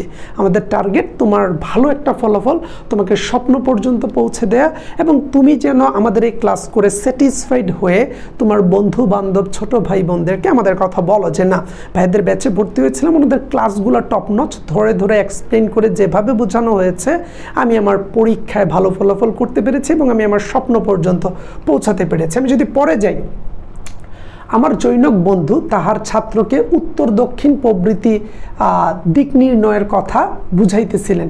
শেষে তিনি প্রশ্ন করিলেন, যদি তোমার দক্ষিণ হস্ত পশ্চিমে এবং বাম হস্ত পূর্বে থাকে তবে তোমার মুখ কোন দিকে হইবে? উত্তর পাইলেন আমার পশ্চাৎ দিকে। অর্থাৎ বলা হচ্ছে যে ধরো তোমার ডান হাত পূর্ব দিকে, বাম হাত পশ্চিম দিকে থাকলে তোমার মুখ কোন দিকে থাকবে? সে উত্তর দিয়েছে যে আমার পশ্চাৎ দিকে। অর্থাৎ তাকে উত্তর, দক্ষিণ, পূর্ব, পশ্চিম শিখাতে চাচ্ছিল, কিন্তু সে উত্তর দিচ্ছে যে পশ্চাৎ দিকে। তো বিষয়টা দ্বারা একটা ব্যঙ্গ বা রম্যভাবে বোঝানো হচ্ছে যে আমাদেরকে আসলে শেখানো, মানে শেখাতে চাচ্ছে কি আর আমরা শিখছিটা কি, আমাদেরকে কোন জিনিস শেখানোর দরকার ছিল এবং আমরা কি শিখছি, আমাদেরকে বোঝাতে চাচ্ছে লোকে একটা, আমরা বুঝতেছি আরেকটা। এখানে তৎকালীন সমাজকে একটু ব্যঙ্গভাবে তার বন্ধুর উদাহরণ দিয়ে তিনি বুঝিয়েছেন। তারপরে দেখো, খ্রিস্টান সমাজে যদিও স্ত্রী শিক্ষার যথেষ্ট সুবিধা আছে, তবুও রমণী আপন সত্য 16 আনা ভোগ করিতে পায় না। শুরুতে আমরা দেখেছি হিন্দু ধর্মের মধ্যে, অর্থাৎ আমাদের রামায়ণে, আমাদের বলতে হিন্দু ধর্মাবলম্বীদের রামায়ণে আসলে নারীদের কোন কোন জায়গায় ত্রুটি আছে তিনি সেটা ধরেছেন। এখন খ্রিস্ট ধর্মতে এসেছেন, পরবর্তীতে তিনি মুসলিম ধর্ম নিয়ে কথা বলবেন। দেখো, বলা হচ্ছে খ্রিস্টান সমাজে যদিও স্ত্রী শিক্ষার যথেষ্ট সুবিধা আছে, তবু রমণী আপন সত্য 16 আনা ভোগ করিতে পায় না। তাহাদের মন দাসত্ব হইতে মুক্তি পায় না। স্বামী স্ত্রী কতক পরিমাণে জীবনের পথে পাশাপাশি চলিয়া থাকেন বটে, কিন্তু প্রত্যেক উত্তমার্ধই তাহার অংশের মানে পার্টনারের জীবনে জীবন মিলাইয়া তন্ময়ী হইয়া যান না। স্বামী যখন ঋণ জেলে জড়িত হইয়া ভাবিয়া ভাবিয়া মরমে মরিতেছেন, স্ত্রী তখন একটা নতুন টুপির চিন্তা করিতেছেন, কারণ তাহাকে কেবল মূর্তিমতী কবিতা হইতে শিক্ষা দেওয়া হয়েছে। তাই তিনি মনোরমা কবিতা সাজিয়া থাকিতে চাহেন, ঋণ দায় স্বরূপ গদ্য অবস্থা তিনি বুঝিতে অক্ষম। চমৎকার একটা কথা বলা হচ্ছে যে খ্রিস্টান ধর্মে যদিও মেয়েদেরকে কিছুটা অধিকার দেওয়া হয়েছে, কিন্তু তারা আসলে এত কিছু শিখতে রাজি না। তারা তাদের যতটুক শেখা দরকার, যতটুক জানা দরকার তারা ততটুক জানে, এবং স্বামীরাও তাদেরকে ততটুকুই করে রাখে যে তুমি আমার স্ত্রী, তুমি আমার ওয়াইফ। জীবনের কিছুটা সময় তারা একসাথে চলে, কিন্তু স্বামী কোনো ঋণ ভারে যদি জর্জরিত হয়ে চিন্তা করে যে আমি এই ঋণ থেকে কিভাবে উদ্ধার হব, মহিলারা বা স্ত্রীরা সেই ঋণ থেকে উদ্ধার করার জন্য স্বামীকে সাহায্য করতে প্রস্তুত না, কারণ সে তো কোনো কাজ শিখে নাই। সে যে পুরুষের মতো ইনকাম করতে পারবে এই চিন্তা ভাবনা, বোধোদয় তার মধ্যে কখনো হয় নাই। তাই বলা হচ্ছে স্বামী যখন ঋণ ভারে জর্জরিত, ভাবিয়া কুল পায় না কি করবে, তখন স্ত্রী ভাবে আমি নতুন একটা টুপি কিনবো বা আমি একটা টুপি নিয়ে কাজ কারবার করব। সেই জিনিসটা যে সে তার নিজেকে ওই রকম বড় করতে চায় না, সে যা শিখেছে, যা জেনেছে, স্বামীকে তার সাথে ওই মূর্তিমান কবিতা বা গদ্য স্বরূপ নিজেকে মনোরমা সাজায় রাখতে তিনি বেশি স্বাচ্ছন্দ্য বোধ করেন। ঋণের দায় তিনি নিতে চান না, বুঝতেও অক্ষম। ঠিক আছে, তাহলে খ্রিস্টান ধর্মের মেয়েদের বা নারীদের ত্রুটির কথাটা বলা হচ্ছে। তারপরে দেখো, এখন মুসলমান সমাজে প্রবেশ করা যাক। মুসলমানের মতে আমরা পুরুষের অর্ধেক, অর্থাৎ 2 জন নারী 1 জন নরের সমতুল্য, অথবা 2টি ভ্রাতা ও 1টি ভগিনী একত্রে হইলে আমরা 2.5 জন হই। আপনারা মোহাম্মদীয় আইনে দেখিতে পাইবেন যে বিধান আছে পৈতৃক সম্পত্তিতে কন্যা পুত্রের অর্ধেক ভাগ পাইবে। বলা হচ্ছে কন্যা, মেয়েরা পুত্রের অর্ধেক ভাগ পাইবে। অর্থাৎ একটা ছেলে যতটুক ভাগ পাবে, ছেলে যদি পায় 2% জমি, তাহলে মেয়ে পাবে তার অর্ধেক 1% জমি। এটা মোহাম্মদীয় আইনে ইসলাম ধর্মে হজরত মুহাম্মদ সাল্লাল্লাহু আলাইহি সাল্লামের নিয়ম অনুযায়ী। এই নিয়মটি কিন্তু পুস্তকেই সীমাবদ্ধ। যদি আপনারা একটু পরিশ্রম স্বীকার করিয়া কোনো ধনবান মুসলমানের সম্পত্তি বিভাগ করা দেখেন কিংবা জমিদারি পরিদর্শন করিতে যান, তবে দেখিবেন কার্যত কন্যার ভাগে 0 কিংবা যৎ সামান্যই পড়িতেছে। বলা হচ্ছে যে মুহাম্মদীয় আইনে তো 0.5% নারীদেরকে দেওয়ার কথা বলা হচ্ছে সম্পত্তির ক্ষেত্রে, কিন্তু আপনি কোনো মুসলিম পরিবারে গেলে দেখবেন মেয়েদেরকে হয়তো দেয়ই না, আর দিলে এমন পরিমাণ দেয় তার যতটুকু পাওয়ার কথা ছিল ততটুকু দেয়া হয় না। তাহলে নারীরা ইসলাম ধর্মেও আমরা দেখছি অবহেলিত। কোন জায়গায়? ইসলাম ধর্মে অবহেলিত, ধর্মের মধ্যে না, ইসলাম ধর্মের মানুষদের কাছে। অর্থাৎ মানুষরা তাদের বিচার বুদ্ধির জায়গায় তাকে নিচু করে রেখেছে। আমি এখন অপার্থিব সম্পত্তির কথা বলবো। পিতার স্নেহ যত্ন ইত্যাদি অপার্থিব সম্পত্তি। অর্থাৎ বলা হচ্ছে পিতা যে স্নেহ যত্ন করে এটা একটা অপার্থিব সম্পত্তি। তাহলে পরীক্ষায় যদি বলা হয় অপার্থিব সম্পত্তি কোনটি, পিতার যত্ন স্নেহ, আর পার্থিব সম্পত্তি হচ্ছে জমি, তারপর হচ্ছে গাড়ি বাড়ি যা আছে এগুলো। সো অপার্থিব সম্পত্তির ক্ষেত্রেও পক্ষপাতিত্বের মাত্রা বেশি। এখানে যত্ন স্নেহ এবং কল্যাণকরের ক্ষেত্রে আমরা অর্ধেকই বা পাই কই। বলা হচ্ছে যে ভালোবাসার ক্ষেত্রেও একটা ছেলে যে পরিমাণ ভালোবাসা পায় বাবা মায়ের কাছ থেকে, মেয়ে হিসেবে আমরা সেটাই বা পাই কই। যিনি পুত্রের সুশিক্ষার জন্য 4 জন শিক্ষক নিযুক্ত করেন, তিনি কন্যার জন্য 2 জন শিক্ষয়িত্রী নিযুক্ত করেন কি? বলা হচ্ছে বাবা মা একজন শিক্ষকের মানে একটা ছেলের জন্য 4 জন শিক্ষক নিযুক্ত করেন, ওকে ভালো করে পড়াবেন, কিন্তু একটা মেয়ের জন্য 2টা মেয়ে শিক্ষক বা শিক্ষিকা তারা রেডি করেন কি বা পড়াতে দেন কি? তারপর বলা হচ্ছে যেখানে পুত্র 3টা বিএ পাস করে সেখানে কন্যা 1.5টা পাস এন্ট্রান্স বা FFL করে কি পুত্রদের বিদ্যালয়ের সংখ্যা করা যায় না, বালকদের বিদ্যালয়ের সংখ্যায় পাওয়াই যায় না। যে স্থলে ভ্রাতা শামস উল উলামা সে স্থলে ভগিনী নজম উল উলামি হইয়াছেন কি? বলা হচ্ছে শামস উল উলামা মানে যেই জায়গায় শামস উল উলামা বলতে বলা হচ্ছে যে জ্ঞানী ব্যক্তিদের জায়গায় যাওয়া। যে শামস উল উলামা যে ভাইয়েরা যেই জায়গায় অনেক জ্ঞানী হচ্ছেন সেই জায়গায় ভগিনীরা কি সেই পরিমাণ জ্ঞানী বা জ্ঞানীদের মতো নক্ষত্র হচ্ছেন? কই হচ্ছেন না। তাহারা অন্তপুরে গগনে অসংখ্য নজমুন্নেসা শামসে শোভা পাইতেছেন বটে, কিন্তু আমরা সাহিত্য গগনে নজমুল উলামা দেখিতে চাই। বলা হচ্ছে যে এখানে একটু ব্যঙ্গ করে বলা হচ্ছে যে ছেলেরা যেই অধিকার পান, তাদেরকে যেই সুযোগ সুবিধা দেয়া হন, তাদেরকে জ্ঞানে সমৃদ্ধ করার জন্য যেই উদ্যোগ বাবা মারা নেন, সেই উদ্যোগগুলো সেভাবে জ্ঞানী করার জন্য কি মেয়েদের প্রতি উদ্যোগ নেওয়া হয়? সেটা আমরা দেখতে পাই না। মেয়েদেরকে অন্তপুরে ঘরের মধ্যেই রেখে দেওয়ার চেষ্টা ভাবনা করা হয় বা চিন্তা ভাবনা করা হয়। পুরুষদের মতো বাইরে গিয়ে কাজ করতে পারবে, রুজি করতে পারবে, সেই সুযোগ সুবিধা কোনো অংশেই মেয়েদেরকে তৎকালীন সময়ে দেয়া হয়নি এবং দেয়া থেকে বিরত রেখেছে। তারপরে দেখো বলা হচ্ছে যদি ধর্মগুরু মোহাম্মদ আপনাদের হিসাব নিকাশ লয়েন যে তোমরা কন্যার প্রতি কিরূপ ন্যায় ব্যবহার করিয়াছ, তবে আপনারা কি বলিবেন?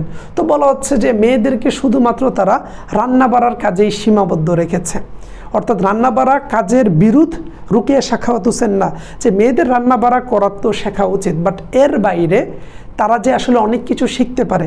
মেয়েরা এখন দেখা যায় যে রান্না বাড়ার বাইরে তারা সেলাই করতে পারে, অর্থাৎ তারা টুপি বানাতে পারে, তারা মোজা বানাতে পারে, তারা টুকটাক ঘরের কাজ করতে পারে, বাট এর বাইরে তারা যে অনেক বেশি করার সুযোগ আছে সেই সুযোগটা কি তারা পেয়েছে?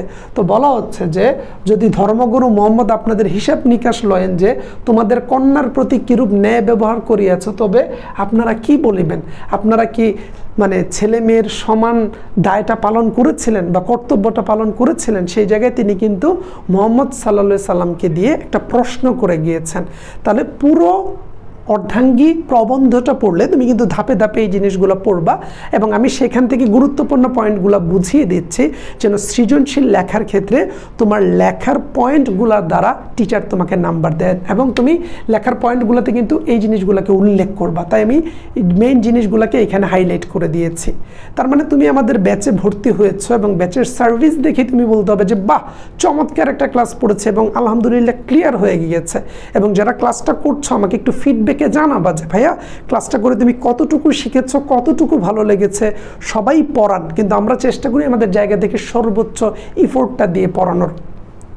তারপরে দেখো বলা হচ্ছে করিমা ববসা এ বরহালামে মা, অর্থাৎ এখানে একটা উদাহরণ দিয়ে বলা হচ্ছে করিম মানে ঈশ্বর অবশ্যই কৃপা করিবেন, যেহেতু সাধনায় সিদ্ধি। আমরা করিমের অনুগ্রহ লাভের জন্য যত্ন করিলে অবশ্যই তার করুণা লাভ করিব। করিমের বলছে আমরা ঈশ্বরের যদি অনুগ্রহ লাভের জন্য যত্ন করিলে অবশ্যই তাহার করুণা লাভ করব। অর্থাৎ আমরা যদি ঈশ্বরের মানে আরাধনা করি, আমরা যদি আল্লাহ তাআলার তোমার হচ্ছে নামাজ কালাম পালন করি, ওনার আনুগত্য জ্ঞাপন করি, অবশ্যই আমরা সৃষ্টিকর্তার সান্নিধ্য বা তার আনুগত্য, তার বরকত, রহমত আমরা পাব। আমরা ঈশ্বর ও মাতার নিকট ভ্রাতাদের অর্ধেক নহি, তাহা হইলে এইরূপ স্বাভাবিক বন্দোবস্ত হইত, পুত্র যেখানে 10 মাস স্থান পাইবে, দুহিতা সেখানে 5 মাস। তাহলে দেখো এখানে বলা হচ্ছে আমাদের যে মা এবং সৃষ্টিকর্তা তাদের কাছে তো আমরা পুত্রের অর্ধেক না, আমরা যে একটু আগে দেখলাম যে মেয়েরা হচ্ছে ছেলেদের অর্ধেক, এরকম একটা জিনিস তো সমাজে তৎকালীন সময়ে প্রচলিত ছিল।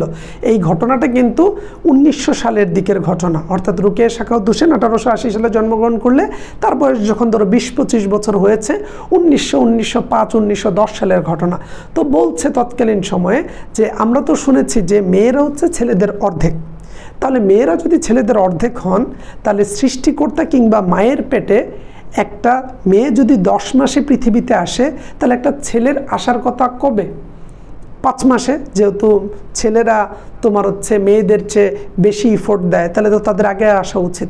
কিংবা আমরা যদি ভিন্ন চিন্তা করি যে মেয়েরা ছেলেদের অর্ধেক, তাহলে মেয়েদের যদি পৃথিবীতে আসতে 5 মাস সময় লাগে তাহলে ছেলেদের 10 মাস লাগার কথা। কিন্তু আমরা তো দেখি ছেলে মেয়ে যেই পৃথিবীতে আসতে চাক না কেন তাদের উভয়কেই 10 মাসেই পৃথিবীতে আসতে হয়, এটাই সৃষ্টির নিয়ম। তাহলে সৃষ্টিকর্তা এবং মায়ের পেট থেকে যেহেতু আমরা সমান সমান 10 মাসে পৃথিবীতে আসি, তাহলে পৃথিবীতে আসার পরে কেন মেয়েরা ছেলেদের অর্ধেকেই কথা শুনতে হবে? এটা তো আসলে আমরা তৈরি করেছি। দেখো সুন্দরভাবে তিনি পয়েন্ট আউট করে বলেছেন, পুত্র যেখানে 10 মাস স্থান পাইবে দুহিতা 5 মাস পাওয়ার কথা। যেহেতু আমরা ছেলেদের অর্ধেক, তাহলে তো আমাদের 5 মাসে ডেলিভারি হওয়ার কথা, কিন্তু আমাদের তো সেরকম হচ্ছে না। বলা হচ্ছে পুত্রের যতটুক দুগ্ধ আমদানি হয় কন্যার জন্য তাহার অর্ধেক। বলা হচ্ছে এরূপ হলে একটা ছেলের যে জন্য তার মায়ের গর্ভে মায়ের দুগ্ধে যে পরিমাণ দুধ আমদানি হয় ছেলে খাওয়ার জন্য, মেয়ের জন্য তো এর অর্ধেক হওয়ার কথা ছিল। কই না, ছেলে মেয়ে যেই জন্ম হোক সৃষ্টিকর্তা কিংবা মা তার দুগ্ধ সমান পরিমাণ আমদানি করে ছেলে মেয়েকে দিয়ে থাকেন। তারপর বলা হচ্ছে আমরা জননীর স্নেহ মমতা ভ্রাতার সমানই ভোগ করি, মাতৃ হৃদয়ে পক্ষপাতিত্ব সেই পরিমাণে নাই।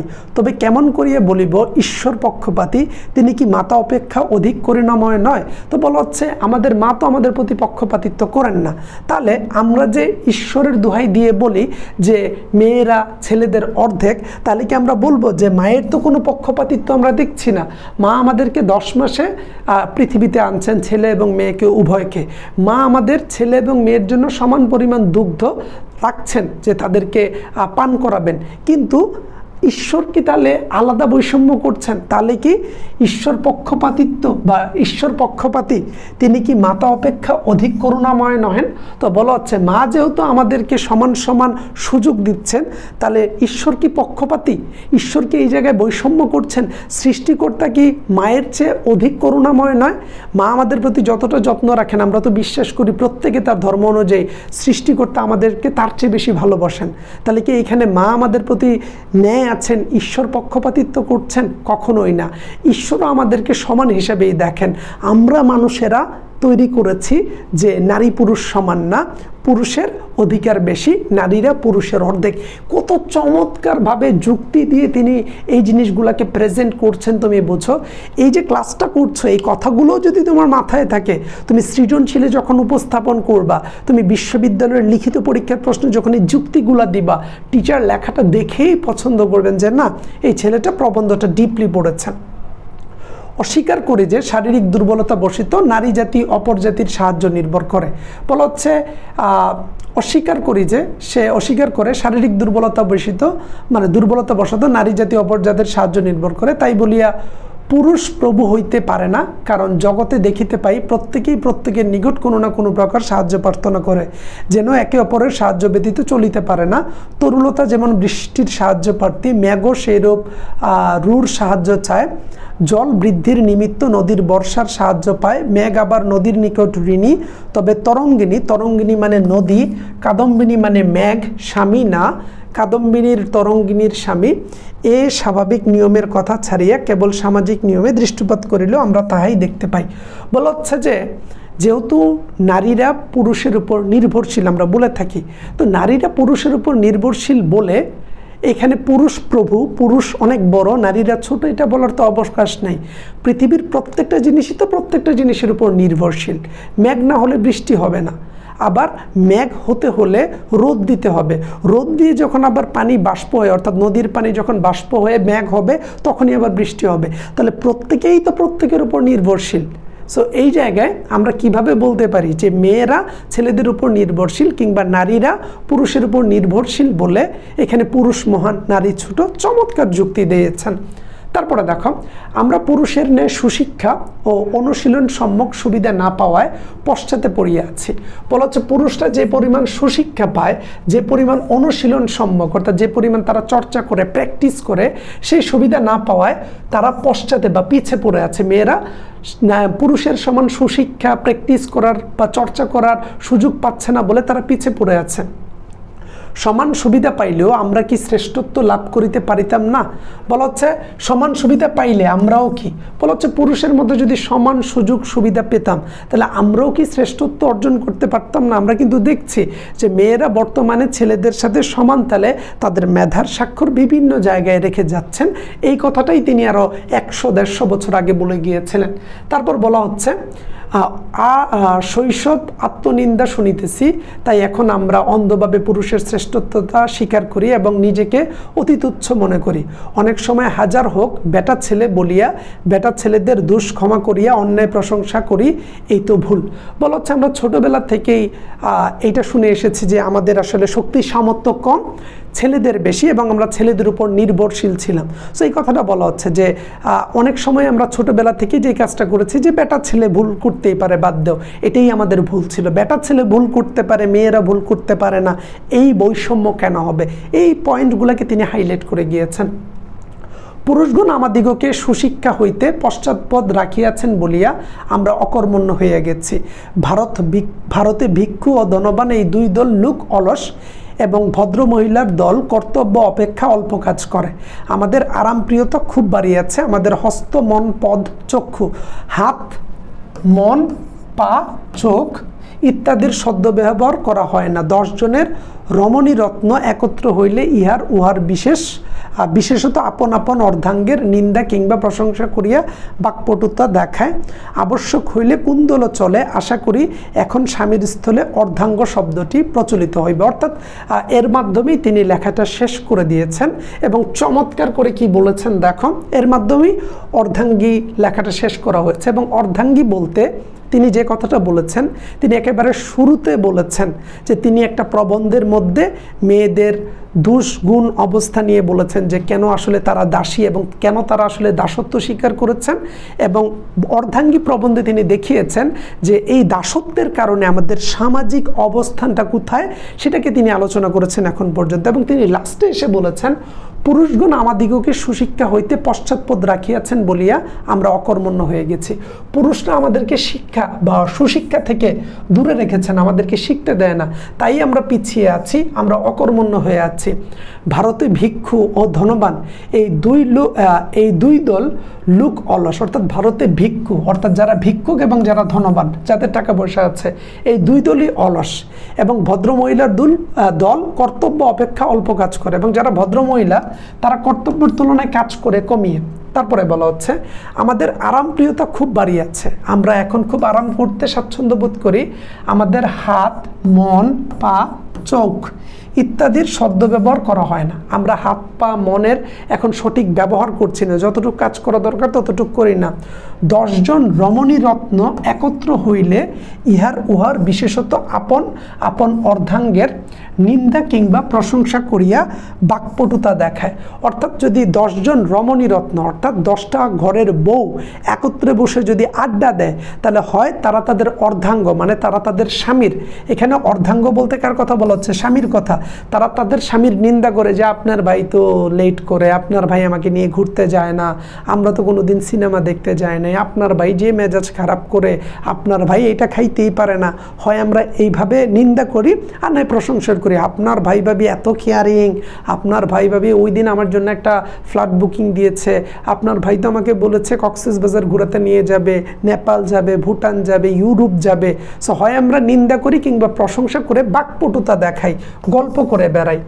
আবশ্যক হইলে কুন্দল চলে, যদি লাগে নিজেদের স্বামীকে নিয়ে আমরা অপর রমণীর সাথে কুন্দল করি, ঝগড়া করি।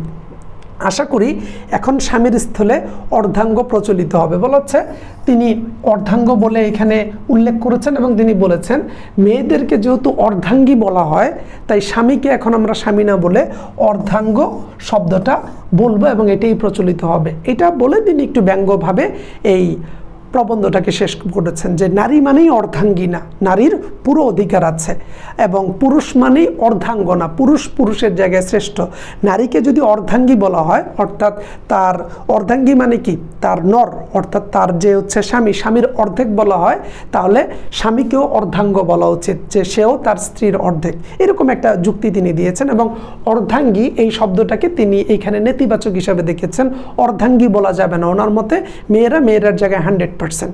সো পুরো আলোচনাটার মাধ্যমে আশা করি তুমি একেবারে A to Z দেখেছো যে আমরা পুরো অর্ধাঙ্গী প্যাসেজটাকে বা পুরো অর্ধাঙ্গী তোমার যেই স্ত্রীলোকের স্ত্রী জাতির অবনতি প্রবন্ধ থেকে শুরু করে আমরা পুরো ঘটনাটাকে ব্যাখ্যা করেছি, প্রবন্ধটাকে। সো এইভাবে বুঝে বুঝে পড়লে তোমার সমস্যার সমাধান হওয়ার কথা। এবং এইটা পিডিএফটা দিয়ে দিব, এটা তুমি পড়লে তোমার আর কোনো সমস্যা থাকবে না, তুমি সিকিউ এমসিকিউ লিখতে পারবা। এখানে অর্ধাঙ্গী নামকরণ কী কারণে হয়েছে, রূপশ্রেণী, এটা একটা সচেতনমূলক প্রবন্ধ এবং এটা সাধু ভাষায় লিখিত হয়েছে, তৎসম শব্দবহুল, এবং এইখানে শব্দের অর্থগুলো দেয়া আছে: দাসত্ব, মোচন, স্বকীয়, জীবন শক্তি, অন্তপুর, বাহাদুরি, প্রণয়নী। কোনটা দ্বারা কি বোঝানো হয়েছে সেই শব্দের অর্থগুলা, যেমন খরুর গহস্ত মানে হচ্ছে অস্ত্র দিয়ে আঘাত করতে উদ্যত এমন, আহ্লাদ, বামঙ্গ ভাগ, কুন্দল, তারপর হচ্ছে নৃমণ্ডু মালিনী মানে হচ্ছে নরমণ্ডু দ্বারা গঠিত মালা ধারণকারী। সো এই শব্দটা উচ্চারণ করতে আমার কষ্ট হয়েছিল, এখনও কষ্ট হয়। সো এই শব্দের অর্থগুলো একটু তোমরা দেখে নিবা। মূল বক্তব্য আমরা আগেও এটা পড়েছি যে এখানে কি বলা হচ্ছে, অর্ধাঙ্গী প্রবন্ধে রুকেয়া বর্ণিত নারীদের প্রধান রোগ হচ্ছে মানসিক দাসত্ব। খুঁটিনাটি তথ্যগুলো যদি আরেকবার রিভিশন দেই, পার্সি পুরুষরা নারীদের পর্দার বাইরে এনেছিলেন বিলেতি সভ্যতার অনুকরণে। পর্দার বাইরে এলেও মানসিক দাসত্ব মোচন হয়নি পার্সি নারীদের। স্ত্রীর শিক্ষার যথেষ্ট সুবিধা থাকা সত্ত্বেও স্ত্রীদের মানসিক দাসত্ব মোচন হয়নি খ্রিস্টান সমাজে। গুরুলোকেরা নারীকে শিক্ষা দেওয়ার জন্য আদর্শরূপে দেখিয়া থাকেন সীতা দেবীকে। রামচন্দ্রের অর্ধাঙ্গী রানী, প্রণয়নী এবং সহচর ছিল সীতা। বেগম রুকেয়ার মতে নারীরা স্বামীর অর্ধাঙ্গী। তারপর হচ্ছে পুরুষের গৃহিণী, মরণে অনুগামিনী, সুখে দুঃখে সমভাগিনী, ছায়াতুল্লা সহচরী হচ্ছে নারীরা। বৃজ্ঞ প্রবীণেরা আমাদের সাংসারিক জীবনকে তুলনা করেন দ্বিচক্র শকটের সাথে। দ্বিচক্র শকটের এক চক্র পতি আর অপরটি হচ্ছে পত্নী। মুসলমান সমাজে নারীরা পুরুষের অর্ধেক, অর্থাৎ দুইজন নারী তোমার একজন নরের সমতুল্য। মুহাম্মদীয় আইনে বিধান আছে, পৈতৃক সম্পত্তিতে কন্যা পুত্রের অর্ধেক ভাগ পাবে। কন্যাকুলের রক্ষক রূপে এসেছিলেন হযরত মুহাম্মদ সাল্লাল্লাহু আলাইহি সাল্লাম। হযরত মুহাম্মদ সাল্লাল্লাহু আলাইহি সাল্লামের কন্যা ছিলেন ফাতেমা, যিনি তার মেয়ের প্রতি দায়িত্ব কর্তব্যে অনন্য দৃষ্টান্ত রাখিয়ে গিয়েছেন, যেটা দেখে আমাদের শেখা উচিত। এবং হযরত মুহাম্মদ সাল্লাল্লাহু আলাইহি সাল্লাম ফাতেমার প্রতি অর্থাৎ তার মেয়ের প্রতি যে সম্মান প্রদর্শন করেছেন, যেভাবে দায়িত্ব পালন কর্তব্য পালন করেছেন, আমরা আমাদের কন্যাদের প্রতি সেমন দায়িত্ব বা সেমন না সেইরূপ দায়িত্ব বা তেমন দায়িত্ব বা কর্তব্য পালন করি কিনা সেটা দিয়েও তিনি প্রশ্ন করে গিয়েছেন। সো তারপর হচ্ছে ব্যাখ্যা দেওয়া হয়েছে আমরা যেন সৃজনশীল লেখার ক্ষেত্রে কিংবা বিশ্ববিদ্যালয়ের লিখিত পরীক্ষার ক্ষেত্রে মাতৃহৃদয়ে পক্ষপাতিতা নাই বলতে কি বোঝানো হয়েছে, বালকের মনটা তাহার মাথার সহিত রান্নাঘরেই ঘুরিতে থাকে, প্রভুদের বিদ্যার গতির সীমা নাই, আমি মানসিক দাসত্বের আলোচনা করিয়াছি, অবলার হাতেও সমাজের জীবন মরণের কাঠি আছে।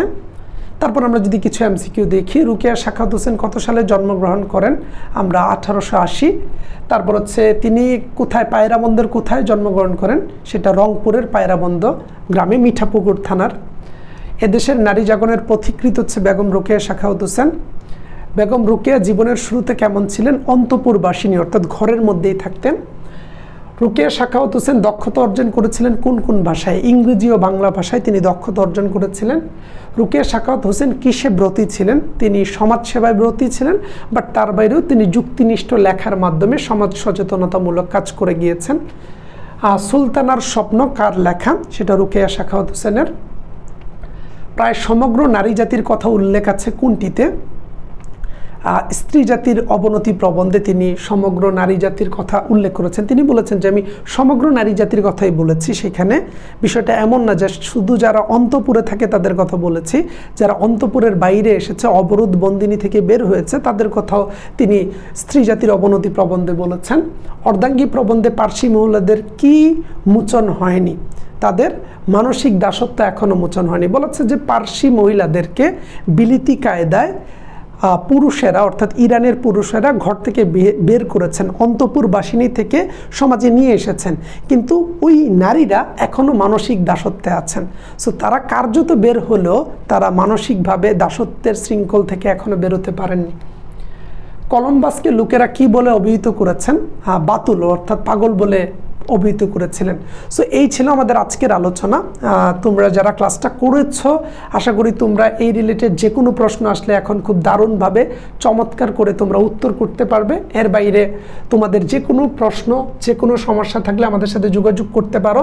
তোমরা যারা আমাদের ব্যাচে আছো, আমাদের এই ব্যাচের সার্ভিস রিলেটেড কোনো সমস্যা থাকলে সরাসরি আমাকে কল দিয়ে বলো যে ভাইয়া আমি আপনার ব্যাচে যুক্ত আছি, বাট আমার এই সমস্যাটা হচ্ছে। তোমার সমস্যার সমাধান করে দেয়া আমাদের একমাত্র লক্ষ্য। আর যারা অনেক সময় বাহির থেকে আমাদের ভিডিওগুলো দেখে থাকে, তোমাদের বন্ধুবান্ধব বা ভাই বোন আছে, তারা যদি আমাদের কোনো ব্যাচে যুক্ত হতে চায় তাদেরকেও এই নাম্বারে যোগাযোগ করতে বলবা, কথা বলতে বলবা।